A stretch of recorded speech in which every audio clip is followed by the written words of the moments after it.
Welcome to our session, Encouraging Cooperation in Early Childhood Classroom.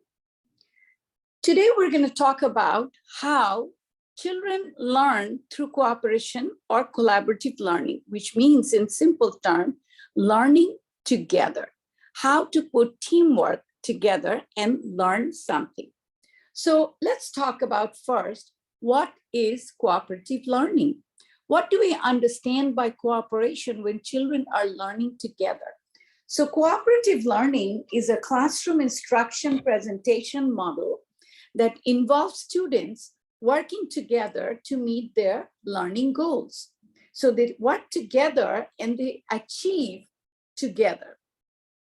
Children who learn how to collaborate through cooperative learning can become adults who work together more effectively in the workplace. So we have to understand and acknowledge that children who learn to work and follow this process or model are better, or they become better and competent adults who work together more effectively when they join the actual regular workforce.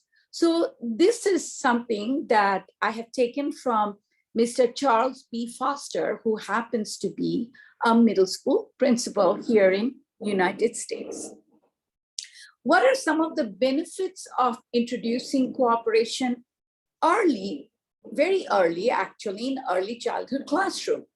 So what it does, the first and foremost, that it helps students to understand and learn through cooperation, which means they learn how to work together and they learn how to learn together as well.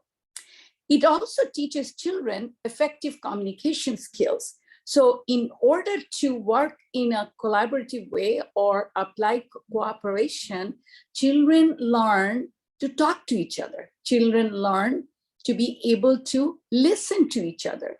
Even when they agree to disagree, they're able to listen and then make the best judgment or make a better decision when they face a challenge. Learning empathy. Learning empathy is one of the most important aspects or social emotional learning skill development that children should be exposed to or have experience with from an early age, because learning to be empathetic or learning how someone else is feeling, other person may be feeling mad or sad or happy or hurt. So children, if we can teach them to learn and understand and identify these emotions and feelings, they become better human beings and they can apply this knowledge to become successful in their social emotional skill development and in relationship with others. The next thing that children learn is when they learn in a cooperative manner, is to be able to build the trust between each other, between the children themselves, between the child and an adult, or a child or a caregiver or a teacher. And this relationship building is very, very important because it provides the children the confidence and the comfortable environment that children can really be helpful from.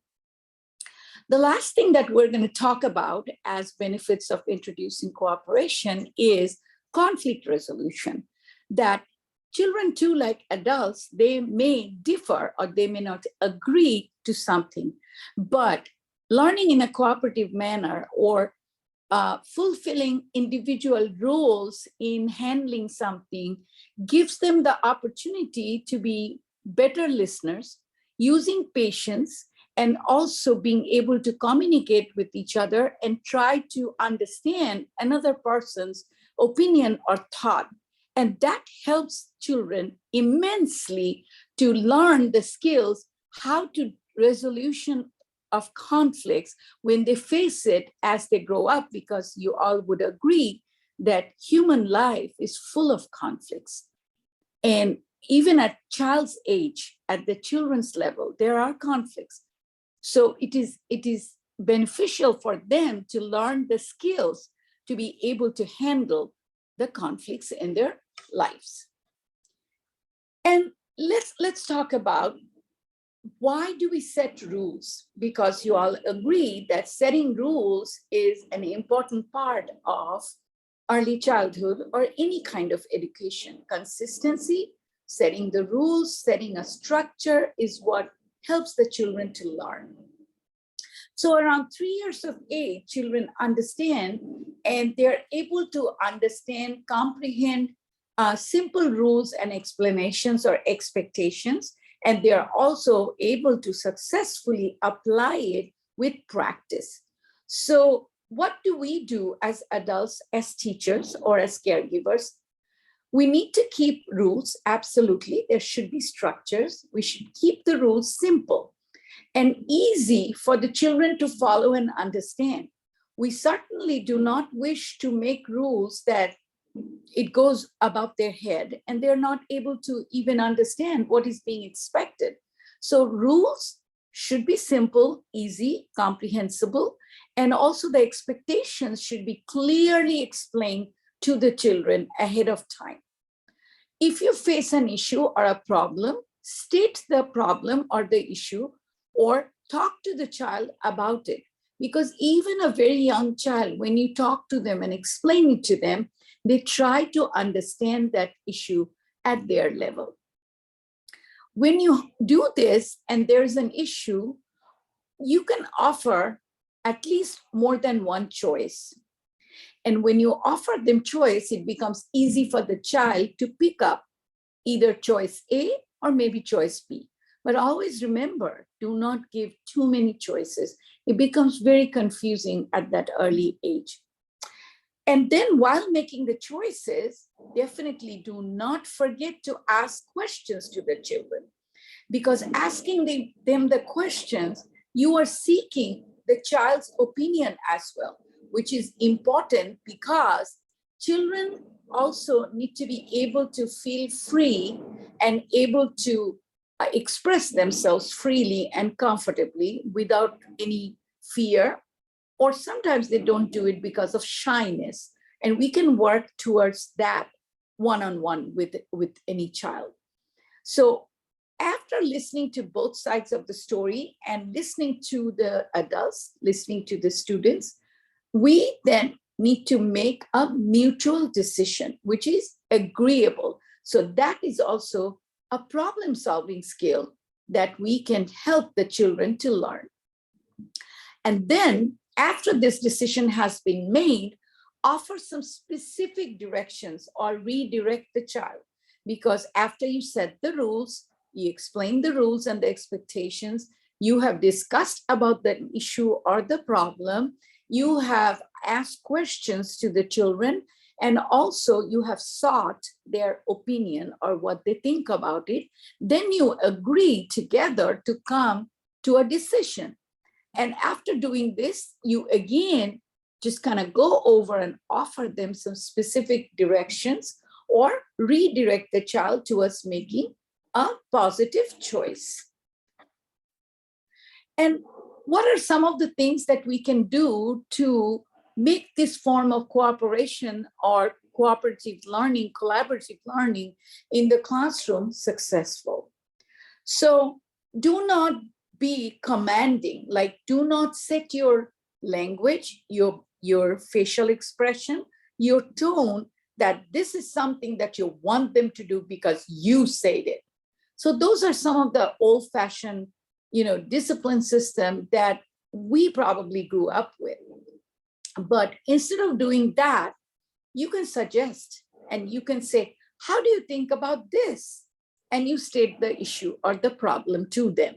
At that point, you are actually encouraging the child to be cooperative and to be able to express themselves, and also giving the feeling that they know and think, oh, my teacher takes me seriously. My opinion does matter. And always be respectful, because even the youngest child, they have their own self-respect. And as adults, we need to understand that if we do not give that respect to them, we do not earn that respect as well. So respect is a two-way street. Encourage children to provide and share ideas. When you give that feeling of openness and the flexibility, ask them a lot of questions. The children feel encouraged, they feel cooperative, they feel collaborative, and then they are able to also share their unique ideas. And you will be amazed to see that each child may have so many different unique ideas that they come up with. Always remember and never to forget to offer specific praise when a child has said something, has done something, has achieved something, and being successful. Always provide them and say clearly why you feel happy or why you feel proud about the specific action that the child has done successfully. Everyone loves to hear praise, even we as adults. If someone says you have done a good job when you were helping your friend during his or her illness, it definitely makes us feel good about ourselves. The same thing is applicable for the children as well. And what role does the teacher play in developing cooperation in an early childhood classroom? This is very important because as teachers in teaching young children, we play a very significant role. So always think about this. This is a joint venture, a cooperation between you as a teacher and each and every child in your classroom. So teach to overcome challenges together. If we are facing an issue or there's a problem that is there, we need to work together. So what do? We state the issue or the problem. We put all our heads together to think. We discuss about it. You as an adult, you express yourself, provide your opinion or your ideas. At the same token, you invite the children to provide also their opinion and their ideas. And then you discuss it, you listen to it respectfully to each other, and then you make a decision and you practice it. And always remember, practice makes us perfect.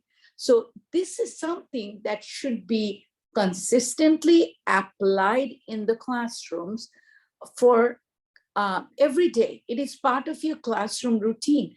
And when you are able to establish it in your classroom on a daily basis, you will be amazed to see the result is your classroom management would become more easy and smooth and effective.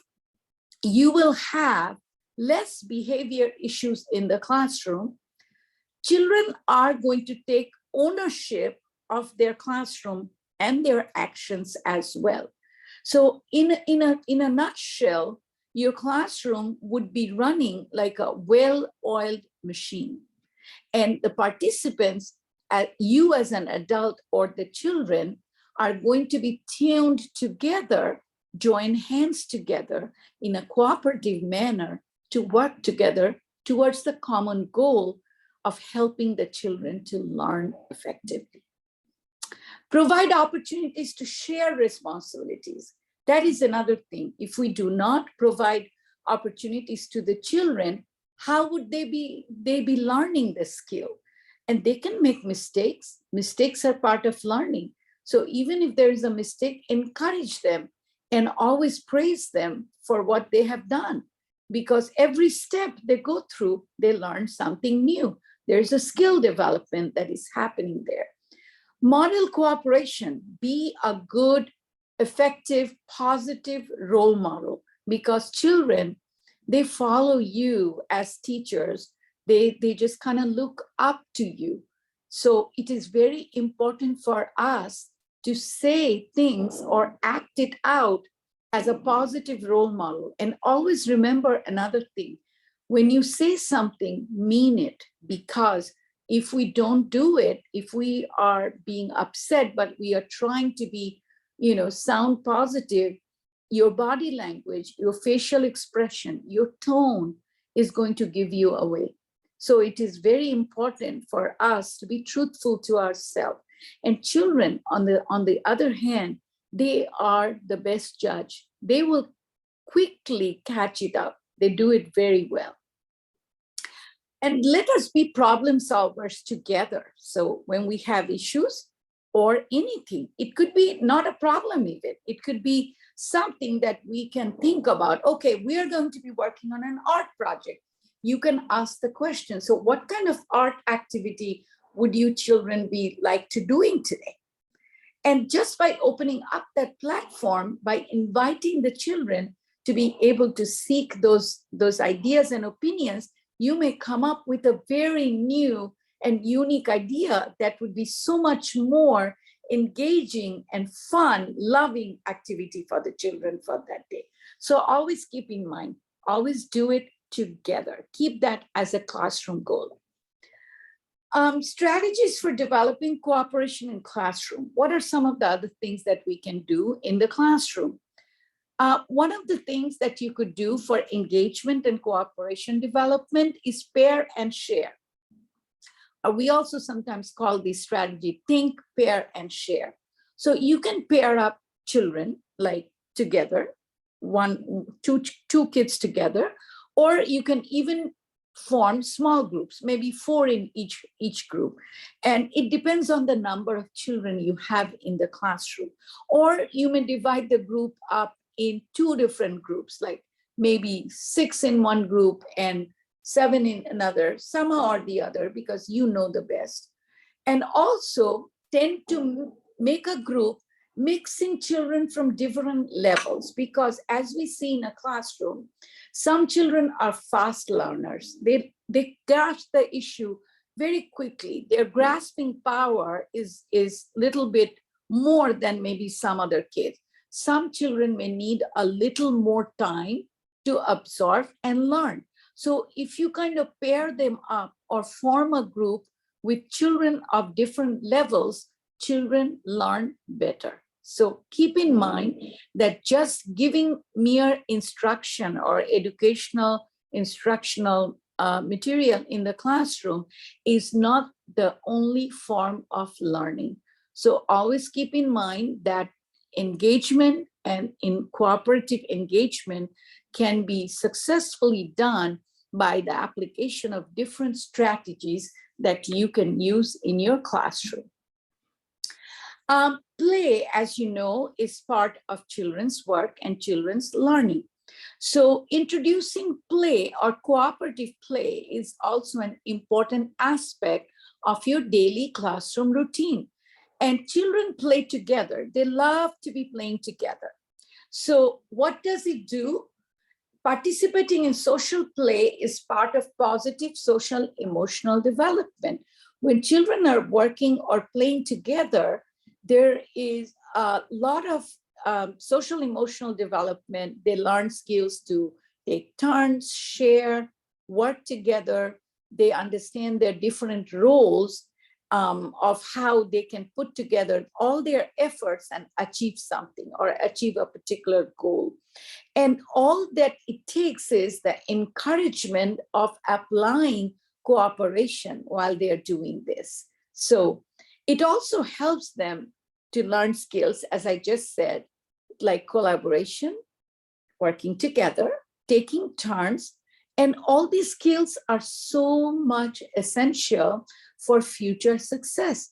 Because if we can lay a strong, positive foundation for the children to learn these skills, it would be better for the children to master these skills and apply them successfully as they grow along, and then they become effective, successful adults. Create an environment for cooperative play. Provide opportunities for group play for 4 and 5-year-olds, because you have to understand something. Until the age of 3, children are very possessive. It's mine.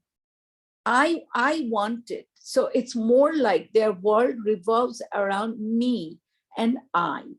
But by the age of 4 and 5, children learn and pick up the skills to play together, to work together, to work in a more cooperative manner.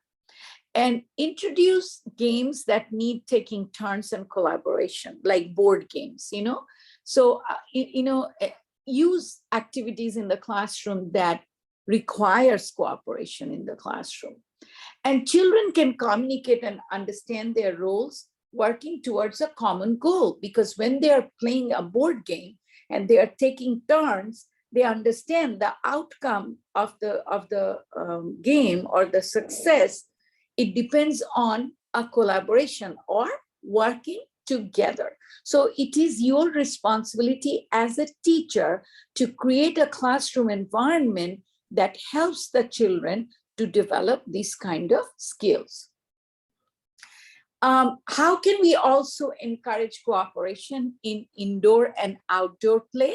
That is also an important aspect of teaching children how they can develop cooperative skills or cooperation and collaboration in them.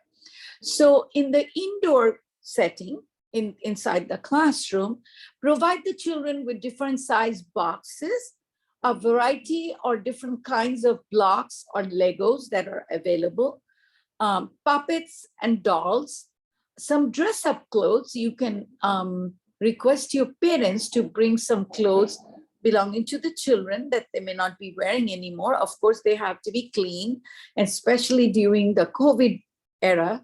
We have to also think about keeping everything, clean and sanitized and wash them.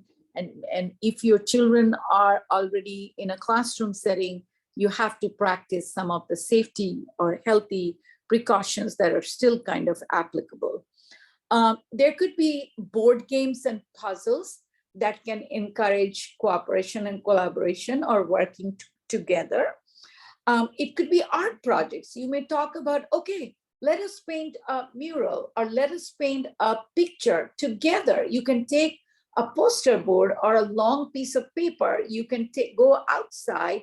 You can tape this paper on a wall or somewhere, and it could be a beautiful cooperative and collaborative art projects where children work together towards creating that picture. It's just like taking your indoor, outdoor. Or you can create something like a collage, or you can create something like creating a three-dimensional art with clay or with Play-Doh or plasticine, which we call in India, and you can engage the children in working together. In the outside area, there could be different things. You could have a small vegetable garden or a flower garden. It is something you can do it, provided you have a small space to do it, or you can also engage the children in planting in pots, like maybe keep a few pots and have the children be engaged in planting seeds, flower seeds or vegetable seeds, and help the children to take care of the plants together. And then they can enjoy the vegetables or enjoy the beautiful flowers. And it could be a beautiful group project or something, an activity to develop cooperation and cooperative learning skills in children. Games of different types, the outdoor games you can play that the children can play together, that could also need participation and individual cooperation in achieving the common goal or achieving success in that particular game. Slides and swings and monkey bars or anything like, you can even use a jump rope for skipping, where two kids could be holding the two ends and there is a child skipping in the middle. So that needs coordination, that needs cooperation, and that needs children to work together. So you can see at each aspect of learning, children can be taught techniques or cooperation skills and collaboration skills to develop and work towards a goal that is going to help the children to become successful adults. And teamwork. So talking about teamwork is, again, cooperation. And we as teachers need to create opportunities for children to be able to participate in successful teamwork. And the three most important things that are part of the teamwork is open communication. People need to be open, clear, and transparent to be able to work together. So the rules or the expectations have to be clearly communicated.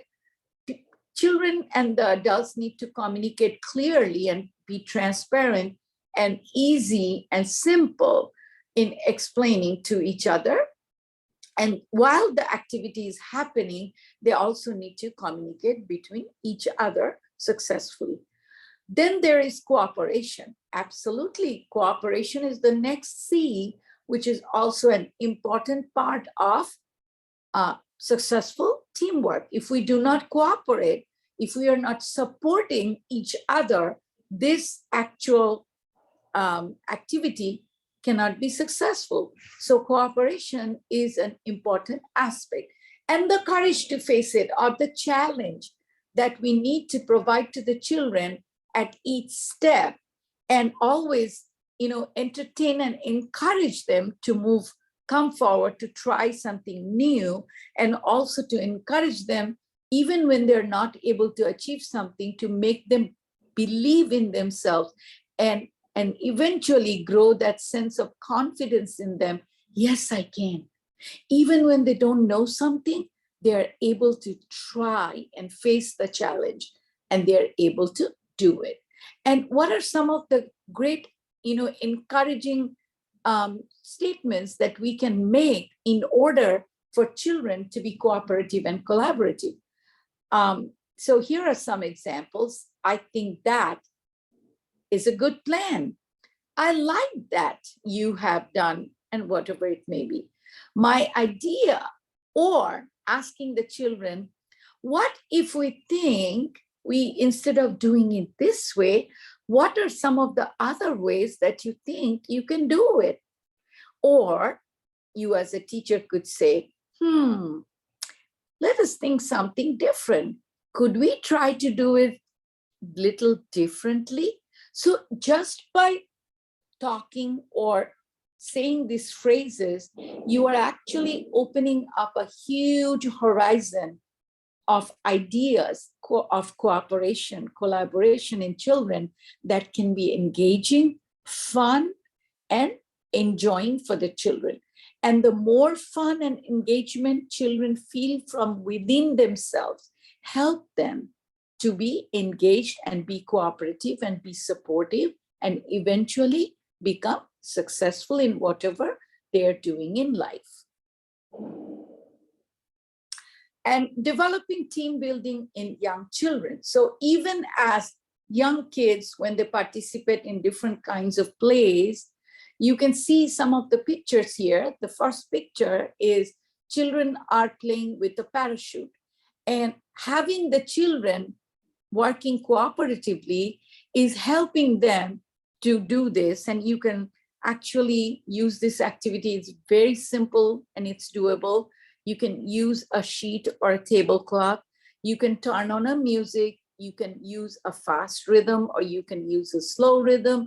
Ask the children to move their hands up and down in different, following the rhythm of the music or the instrument. Sky is the limit. But think about this. A simple activity as this helps to develop team building in young children, because if one corner of that little sheet or that piece of cloth, or the middle of it, is not being held and the balance is not being created, this simple activity could not be successful.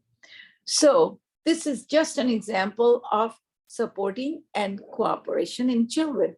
Again, playing in the sand table with an adult around them. This is something children are exchanging ideas. Children are communicating with each other. They are expressing themselves and making informed and collective decisions, and using cooperation to be able to enjoy this sand table activity. And the third one, they are playing with some toys, and maybe it looks like it could be a little pretend play. And here they're sitting together and talking and exchanging and communicating with each other. So in your classroom every day, make it a point to engage the children and have simple activities that are fun. Children do not need activities that are always, expensive, or they have to be store-bought. You can create activities, simple activities for children, and you can engage them. And also, going back to our topic, encouraging children to be supportive and developing cooperation in themselves can happen very successfully. And always remember, as the teacher, as the adult, and the caregiver in their lives, in your young early childhood classroom, you can be that person helping the children to develop these skills. So thank you. And with this, I want to end today's session. See you soon. Bye.